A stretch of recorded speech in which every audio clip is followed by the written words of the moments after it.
ప్రభువైన యేసుక్రీస్తు నామంలో అందరికీ శుభాలు. ఈ దినం అంశం ఏంటంటే విగ్రహారాధన. విగ్రహారాధన వల్ల ఎన్నో నష్టాలు, అది ఎంతో ఘోరమైన పాపమని కూడా బైబిల్ మనకు సెలవిచ్చుచున్నది.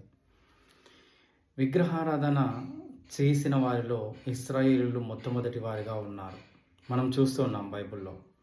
ఎలాగైతే యేసు ప్రభువారు ఆ యొక్క ఎర్ర సముద్రమును దాటించిన తర్వాత ఆ అరణ్య మార్గంలో ఇశ్రాయేలు అహరోనును, ఇదిగో మాకు ముందుగా ఒక దేవుడు వెళ్ళుటకు మాకు దేవుణ్ణి తయారు చేయమని అడిగినప్పుడు అతడు వారి యొక్క బంగారు పోగులను తీసి ఒక దూడను తయారు చేసి విగ్రహముగా వారికి ఇచ్చినట్లు మనం చూస్తాము. దాని తర్వాత దేవుడి ఉగ్రత వారి మీదకి ఏ విధంగా వచ్చిందో కూడా మనము అక్కడ తెలుసుకున్నాము.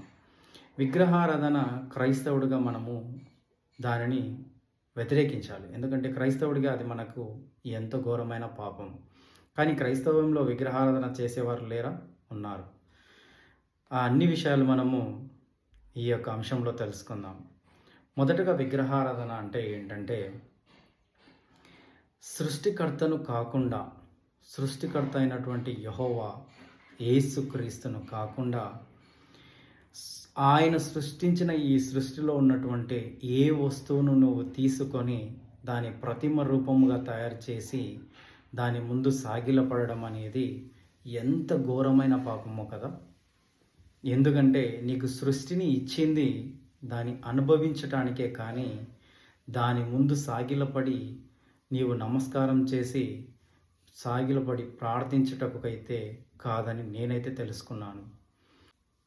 విగ్రహారాధన చేసిన వాడిని నేను కూడా ప్రతి సోమవారము ఒక గుడికి వెళ్తూ విగ్రహారాధన చేస్తూ ఆ అన్యజనులు ఏ విధంగా చేస్తున్నారో ఆ విధంగా చేసిన వాడిని.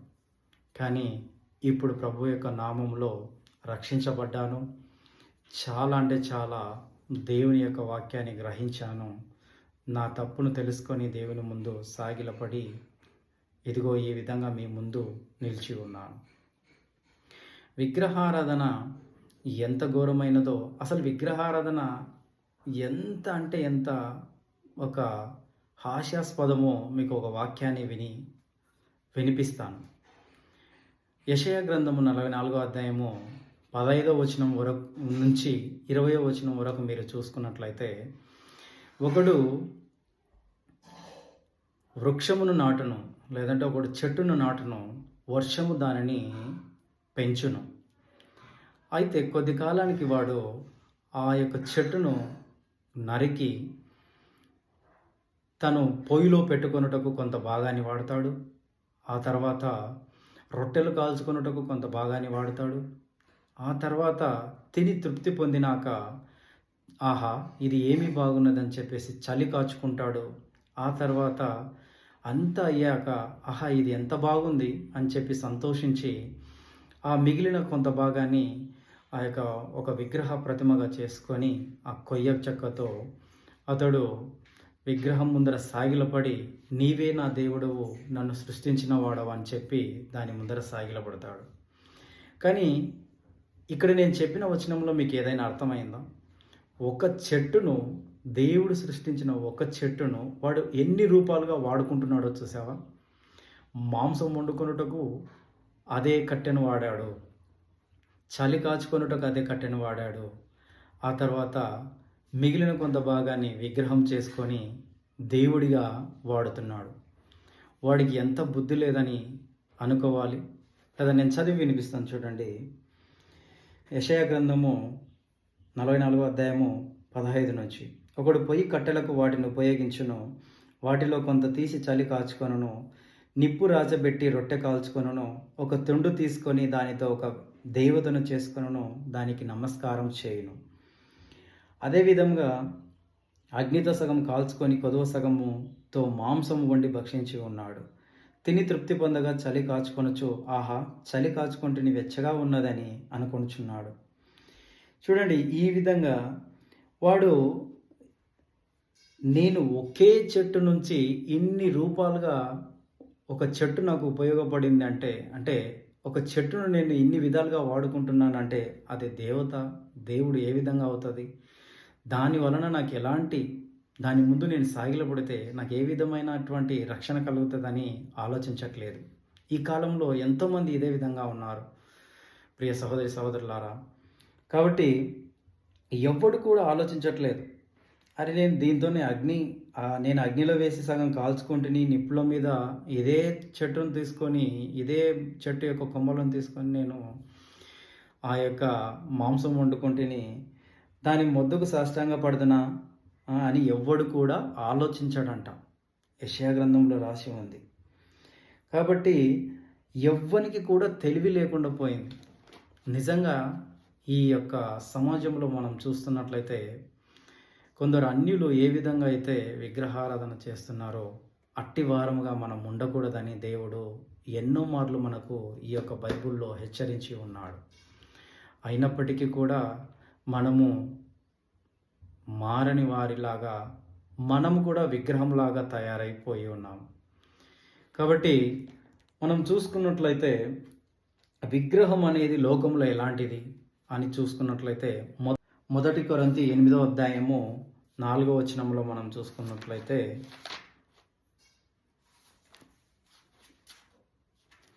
కొరింథీలకు రాసిన పత్రిక 4వ అధ్యాయము 8వ అధ్యాయము 4వ వచనము. కాబట్టి విగ్రహములకు బలిగా అర్పించిన వాటిని తినుట విషయము లోకమందు విగ్రహము ఒట్టిదనియు ఒక్కడే దేవుడు తప్ప వేరొక దేవుడు లేడనియు ఎరుగుదుము. దేవతలనబడిన వారును ప్రభువులనబడిన వారును అనేకులున్నారు. చూడండి, లోకంలో విగ్రహం అనేది ఒక ఒట్టిది. ఇప్పుడు ఏ విధంగా అయితే ఈ యొక్క సృష్టిని సృష్టించినటువంటి సృష్టికర్త ఈ సృష్టిలో మనుషులకై ఏదేది ఉపయోగమో దానిని సృష్టించి ఈ సృష్టిలో పెట్టి ఉన్నాడు. అది కూడా ఒక వస్తువు లాంటిదే కానీ దేవుడు కాదు, దేవత కాదు. అయితే మనం చూసుకున్నట్లయితే యెషయా గ్రంథంలో ఈ యొక్క విగ్రహాలు చేయువారు మూర్ఖులని బడి రాసి ఉన్నది. యెషయా గ్రంథము 45వ అధ్యాయము 20వ వచనంలో మనం చూసుకున్నట్లయితే యెషయా గ్రంథము 45వ అధ్యాయము 20వ వచనము. తమ కొయ్య విగ్రహమును మోయిచు రక్షింపలేని దేవతకు మొరపెట్టు వారికి తెలివి లేదు కదా. కొయ్య విగ్రహాలు అంటే విగ్రహం ఏ రూపంలో ఉన్నా అది విగ్రహమే. దానిని మోసుకొనుచు అంటే దాని ముందు సాగిలపడి దాని మీద భారం వేసి దాని యందు నిల్చొని ప్రార్థించచ్చు, దాని దీవారాత్రులు దానితో కాలం గడుపు వారికి తెలివి లేదని దేవుడు చెప్పుచున్నాడు. చూడండి, అలాంటి వారిలో మీరున్నారా? ఒక్కసారి ఆత్మ పరిశీలన చేసుకోండి. అదేవిధంగా చూసుకున్నట్లయితే మనము యెషయా గ్రంథము 66వ అధ్యాయము 3వ వచనము చూడండి. ఎద్దును వధించువాడు నరుని చంపు వాని వంటి వాడే, గొర్రెపిల్లను బలిగా అర్పించువాడు కుక్క మెడను విరుచువాని వంటి వాడే, నైవేద్యము చేయువాడు పంది రక్తము అర్పించువాని వంటి వాడే, ధూపము వేయువాడు బొమ్మను స్తుతించువాని వంటి వాడే. వారు తమకిష్టమైన త్రోవలను ఏర్పరచుకొనిరి, వారు అసహ్యమైన పనులు తమకే ఇష్టముగా ఉన్నవి. వారి అసహ్యమైన పనులు తమకే ఇష్టముగా ఉన్నాయని చెప్తున్నాడు ప్రభు. కాబట్టి ఎవరైతే ఎద్దును వధిస్తాడో వారు నరిని అంటే విగ్రహాల ముందు బలులు అర్పిస్తుంటారు కదండి. అలా ఎవడైతే ఎద్దును కానీ మేకను కానీ ఇంకా ఏదైనా యొక్క జంతువులను వధించువాడు ఎలాంటి వాడంట? నరుని చంపి వంటి వాడంట. గొర్రెపిల్లను బలిగా అర్పించువాడు కుక్క మెడను విరుచువాని వంటి వాడే అని అంటున్నాడు. ఇంకా నైవేద్యాలు పెడుతుంటారు. నైవేద్యం చేయువాడు పంది రక్తం అర్పించు వంటి వాడే అని చెప్తున్నాడు. ధూపాలు వేస్తారు, నైవేద్యము ధూపం అంటూ ఏదేదో విగ్రహారాధనలో చేస్తూ ఉంటారు కదా. ఇవన్నీ కూడా విగ్రహారాధన కిందికి వస్తాయి. ఇవన్నిటికి కూడా మనము దూరంగా ఉండాలని ప్రభువు మనల్ని హెచ్చరిస్తున్నాడు. కాబట్టి విగ్రహారాధన అనేది ఎంత క్రూరమైనదో, ఎంత ఘోరమైన పాపమో మనము ఈ యొక్క వాక్యంలో తెలుసుకుంటున్నాం. అదేవిధంగా ఇర్మియా కొన్ని వచనాలు చెప్పి ఉన్నాడు. ఇర్మియా గ్రంథంలో కూడా మనం చూసుకున్నట్లయితే ఇర్మియా ప్రవక్త 2వ అధ్యాయం, ఇర్మియా గ్రంథం 2వ అధ్యాయము 28వ వచనంలో మనం చూస్తున్నట్లయితే ఇక్కడ చూడండి, నీ పట్టణము లాస్ట్ చివరి లైన్ నేను చదువుతున్నాను. నీ పట్టణములెన్నో నీ దేవతలన్నీయే కదా.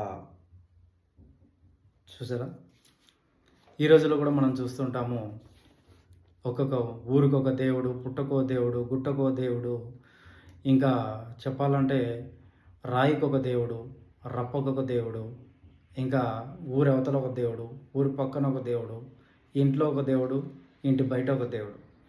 ఇలా నీ పట్టణంలో ఎన్ని ఉన్నావో నీ దేవతలు కూడా అన్నే కదా అని దేవుడు చెప్తున్నాడు.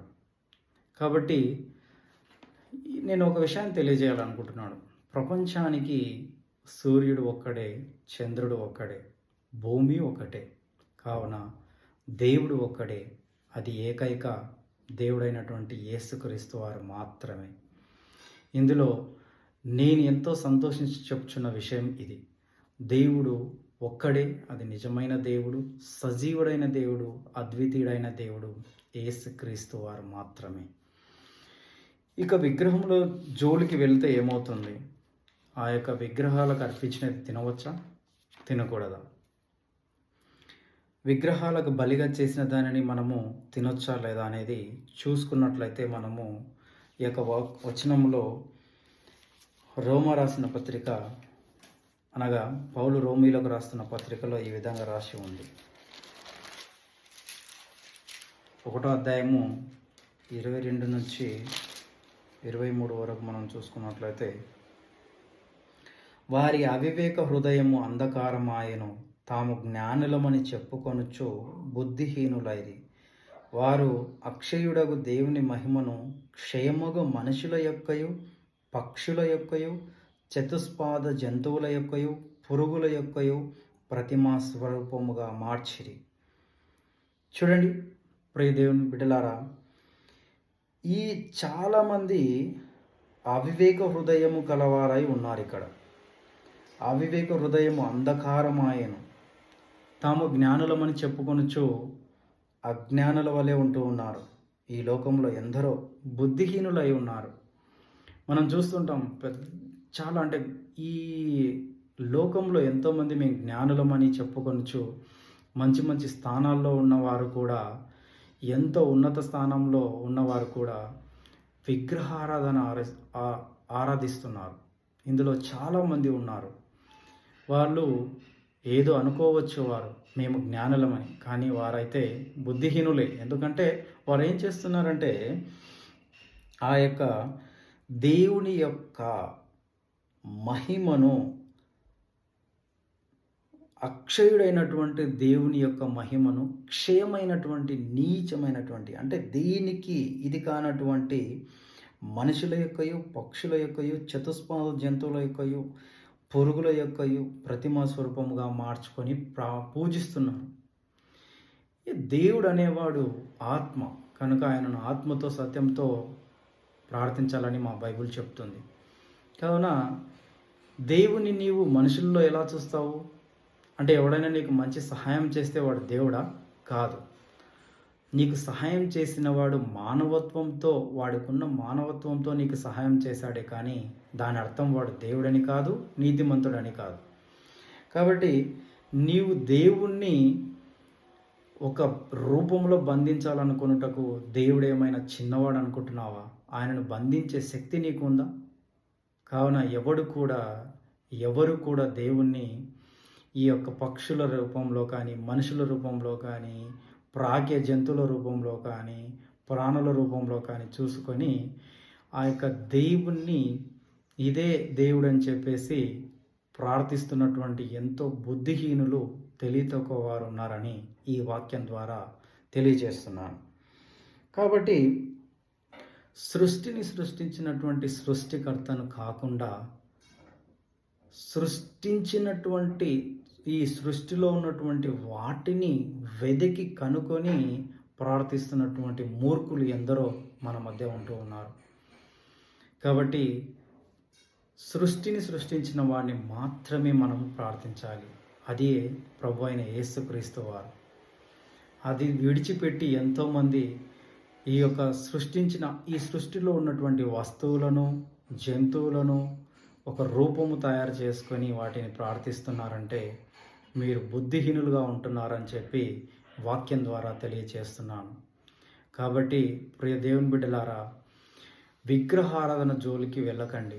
అది మిమ్మల్ని నరకానికే తప్ప ఇంకా ఎక్కడికి కూడా తీసుకెళ్ళదు. పాపములోనికే తప్ప మిమ్మల్ని పరిరక్షించుటకైతే తీసుకెళ్ళదు. పరిరక్షించువాడు, కాపాడువాడు యేసుక్రీస్తు ఒక్కరు మాత్రమే. కాబట్టి విగ్రహాలకు అర్పించిన దానిని కూడా తినకూడదని మనకు బైబిల్లో రాసి ఉన్నది. మనం చూసుకున్నట్లయితే రోమపత్రిక 2వ అధ్యాయము 20 నుంచి 29 వరకు మనం చదువుకున్నట్లయితే, దీనికి ముందు నేను కొన్ని విషయాలు తెలియచేయాలనుకుంటున్నాను.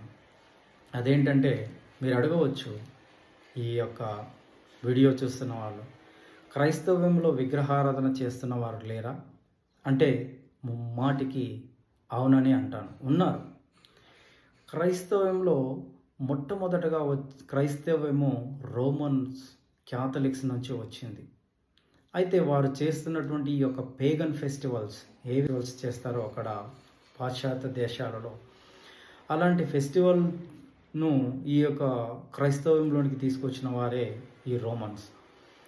ఈ రోమన్స్ చేస్తున్న దానిని నచ్చక ప్రొటెస్టెంట్ అని చెప్పి క్రైస్తవంలో ఇంకొక భాగం వచ్చి ఉన్నది. మరి ఈ ప్రొటెస్టెంట్స్ అయినా కనీసము యేసుక్రీస్తు ఏ విధంగా జీవించమని చెప్పాడు, విగ్రహారాధన చేయకూడదని చెప్పాడు కదా, మరి దానిని పాటిస్తున్నారా అంటే వారు కూడా పాటించట్లేదని నేను ముమ్మాటికి ఖండితంగా చెప్తున్నాను. నేను ఎన్నో మార్లు నా సొంతంగా నాకు తెలిసిన వారిలో చూసి ఉన్నాను.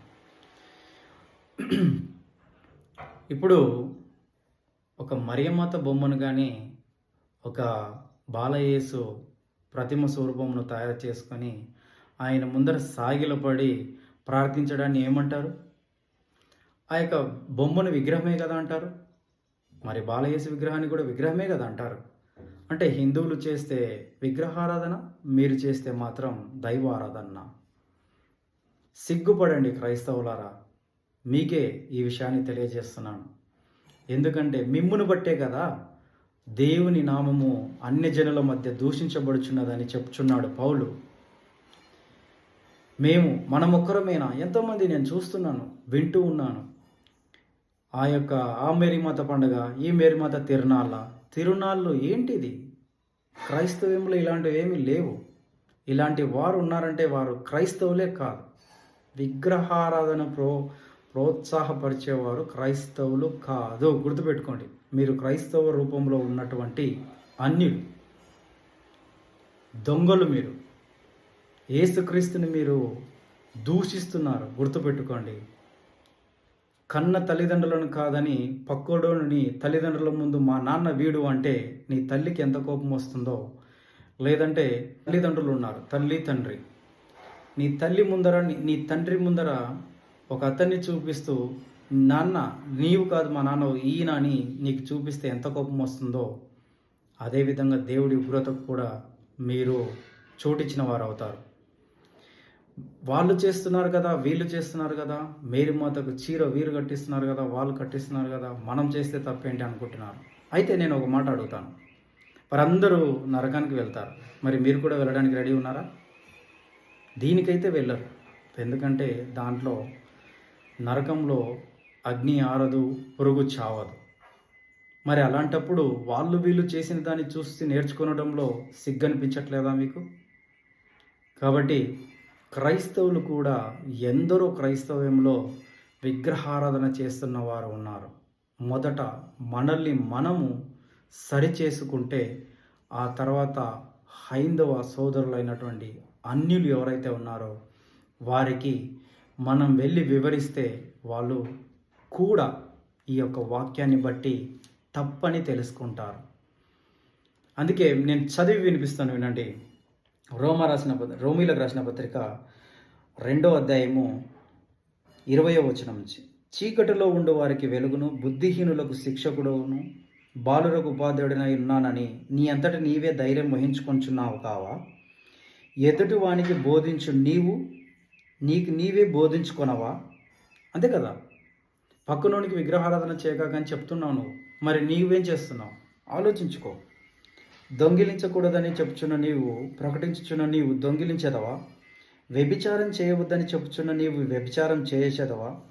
విగ్రహములను అసహించుకొను నీవు గుళ్ళను దోచుకొందువా? విగ్రహాలను అసహించుకొను నీవు గుళ్ళను దోచుకొందువా? ఆలోచించండి. ధర్మశాస్త్రమందు అతిశయించు నీవు ధర్మశాస్త్రం మీరుట వలన దేవుని అవమానపరచెదవా? చూడండి, 23వ వచనము, 22వ వచనము, విగ్రహములను అసహించుకొను నీవు గుళ్ళను దోచుకుంటున్నావు. క్రైస్తవుడా, నీకే చెప్తున్నాను. ధర్మశాస్త్రాన్ని పాటిస్తున్నాను అని చెప్పుచు ధర్మశాస్త్రమును పాటిస్తున్నాను అని అతిశయించుచున్న నీవు ధర్మశాస్త్రాన్ని మీరటలేదా? ధర్మశాస్త్రంలో 10 ఆజ్ఞలలో ఏముంది? విగ్రహారాధన. విగ్రహము అంటే అది ఏదైనా కావచ్చు. నువ్వు బాలయేసు బొమ్మ పెట్టుకో, యేసు ప్రభు బొమ్మ పెట్టుకో, ఏ బొమ్మ పెట్టుకోనా అది విగ్రహమే. అందుకే దేవుడు అంటాడు, నీ పూర్ణ ఆత్మతో నీ పూర్ణ సత్యముతో దేవుణ్ణి వెతకాలని చెప్పి. ఆయన ఆత్మ అయి ఉన్నాడు కావున ఆత్మతో మాత్రమే ప్రార్థించాలి. దేవుడు దీంట్లో ఉన్నాడు, దాంట్లో ఉన్నాడు, నా పిండకుడిలో ఉన్నాడని కాదు. దేవుడు ఆత్మ కావున ఆత్మతో మాత్రమే ప్రార్థించాలని మీకు తెలియజేస్తున్నాను. ధర్మశాస్త్రము మీరుట వలన దేవుని అవమానపరిచేదవా? వ్రాయబడిన ప్రకారం మిమ్మును బట్టే కదా దేవుని నామం అన్యజనుల మధ్య దూషించబడుచున్నది. ఇలాంటి క్రైస్తవులను బట్టే కదా దేవుని నామం అన్యజనుల మధ్య దూషించబడుచున్నదని క్లియర్గా చెప్తుంది బైబుల్.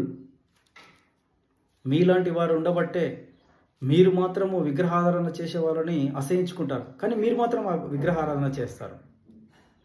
మీరు మాత్రం వ్యభిచారం చేసే వాళ్ళని అసహించుకుంటారు, కానీ మీరు చేస్తే మాత్రం మీకు అసహ్యం అనిపించదు.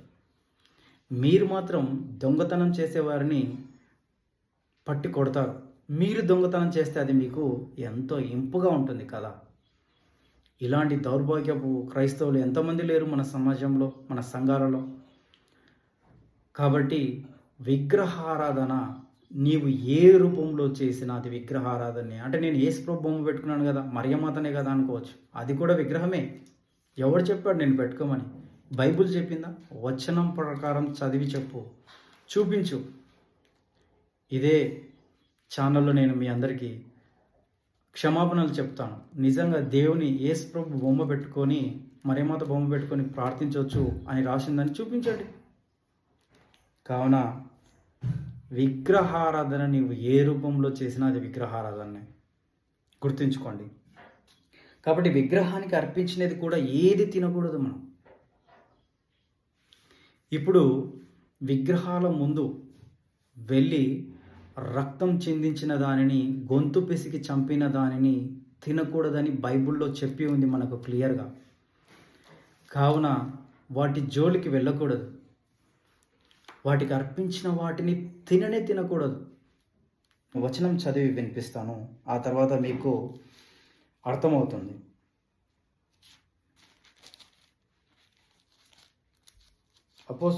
మొదటి కొరింథీ 10వ అధ్యాయం, మొదటి కొరింథీ 10వ అధ్యాయము 28వ వచనం చూడండి. 27, 28వ వచనం. అవిశ్వాసులలో ఒకడు మిమ్మును విందునకు పిలిచినప్పుడు వెళ్ళుటకు మీకు మనస్సుండిన ఎడల మీకు వడ్డించినది ఏదో దానిని గూర్చి మనస్సాక్షి నిమిత్తము ఏ విచారణయు చేయక తినుడి. విందుకు పిలిస్తే వెళ్ళి తినాలి. విందు అంటే ఏదో వాళ్ళ ఇంట్లో పూజలు పునస్కారాలు చేసి పిలిస్తే కాదు. నార్మల్గా ఇప్పుడు మీ స్నేహితులో, మీ పక్కవారు మిమ్మల్ని భోజనానికి పిలిచారంటే వెళ్ళి తినొచ్చు. కానీ అదే వాడు పిలిచిన వాడు ఎవడైతే ఇది బలి అర్పింపబడినది అని చెప్పిన ఎడల అట్లు తెలిపిన వాని నిమిత్తమును మనస్సాక్షి నిమిత్తమును తినకుడి. చూడండి ఎంత క్లియర్గా రాసి ఉందో. మొదటి కొరింథీయులకు రాసిన పత్రిక 10వ అధ్యాయం 28వ వచనంలో క్లియర్గా రాసి ఉంది.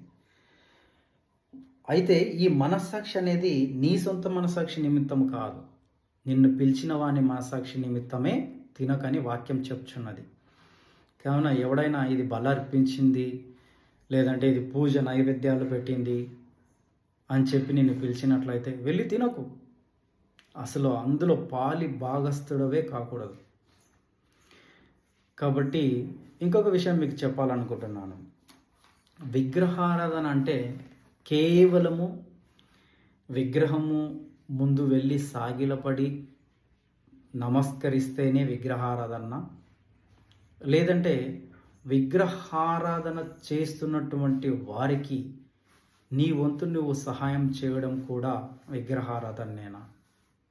అంటే ఇప్పుడు ఒక ఊరిలో విగ్రహానికి సంబంధించినది ఏదైనా ప్రతిమ రూపాన్ని నిర్మిస్తున్నారు అని అనుకుంటే అందులో నిన్ను పాలిభాగస్తునిగా చేస్తున్నారు అంటే నీ దగ్గరకు వచ్చి డబ్బు అడిగి ఇదిగో మేము ఒక విగ్రహాన్ని నిర్మిస్తున్నాము, దానికి కొంత డబ్బు కావాలని చెప్పి నీ దగ్గరికి వచ్చి అడిగావు అనుకో.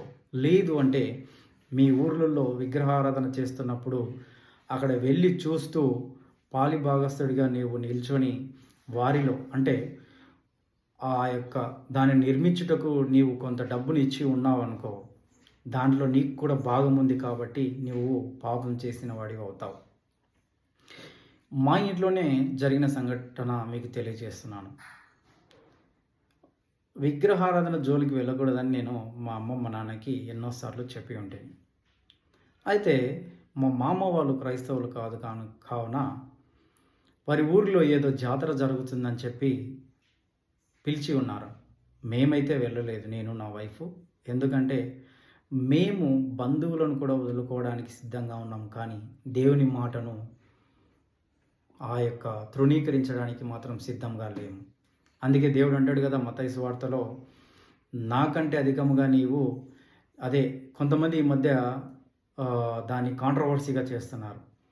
ఈ యేసు నన్ను తప్ప ఎవరిని అధికంగా ప్రేమించకూడదు, నేను విరోధం పుట్టవచ్చి తిని అన్నకు తమ్మునికి, తమ్మునికి అన్నకు, తల్లికి తండ్రికి, తండ్రికి కొడుకుకు, ఈ యొక్క బంధువులకు అందరికీ విరోధం పుట్టవచ్చి తినే కానీ ఆ యొక్క కలుపుటకు రాలేదు అనే ఒక ఉద్దేశంతో కొంతమంది ఆ యొక్క మతోన్మాదులు చెప్తున్నారు. మీ అందరికీ చెప్పినది ఏమంటే బ్రదర్ ఆర్ సిస్టర్స్, యాక్చువల్లీగా ఇప్పుడు నేనే ఉన్నాను. నాకు మా అమ్మకు యేసుప్రభు విరోధం పెట్టాడా, లేదంటే మా నాన్నకు మా మామ వాళ్ళకు నాకు విరోధం పెట్టాడా? నేను ఈ బైబిల్ ఏం చెప్పిందో దీన్ని పాటిస్తున్నాను కాబట్టే వారు నాకు విరోధులు అయ్యారు, కానీ నేను వారికి విరోధులుగా కాలేదు. మా అమ్మ మా నాన్నను వెళ్ళకని చెప్తే వాళ్ళు ఏం చెప్పారంటే మేము వెళ్ళినా కానీ అందులో పాల్గొంటాం, కానీ ఆ యొక్క వాళ్ళు అర్పించినటువంటి కొట్టినటువంటి కొబ్బరి కానీ అవి ఇవి కానీ మేము తినమని చెప్పారు. మరి మా మామ వాళ్ళు చేసేదే పచ్చి విగ్రహారాధన. వారింట్లో చనిపోయిన వారికి ఆ యొక్క నైవేద్యాలు పెట్టి తినమని చెప్పే రకం. అంటే అందరు చేస్తున్నట్లుగానే అన్యులు చేస్తున్నట్లుగానే వారు కూడా అన్యులు కాబట్టి చేస్తున్నారు. ఇది తిన్న మా అమ్మ మా నాన్న మరి పాపం చేసిన వారా అంటే అవును. ఎందుకంటే విగ్రహారాధన చేసి ఆ జాతరకు నీవు వెళ్ళడమే అంటే అది వెళితే కూడా పాపమే అని నేను చెప్తున్నాను. ఇది బైబిల్ చెప్తుంది. నీవు దానిలో కొంత పాలు పంచుకున్నా కూడా నీవు విగ్రహారాధికుడవే.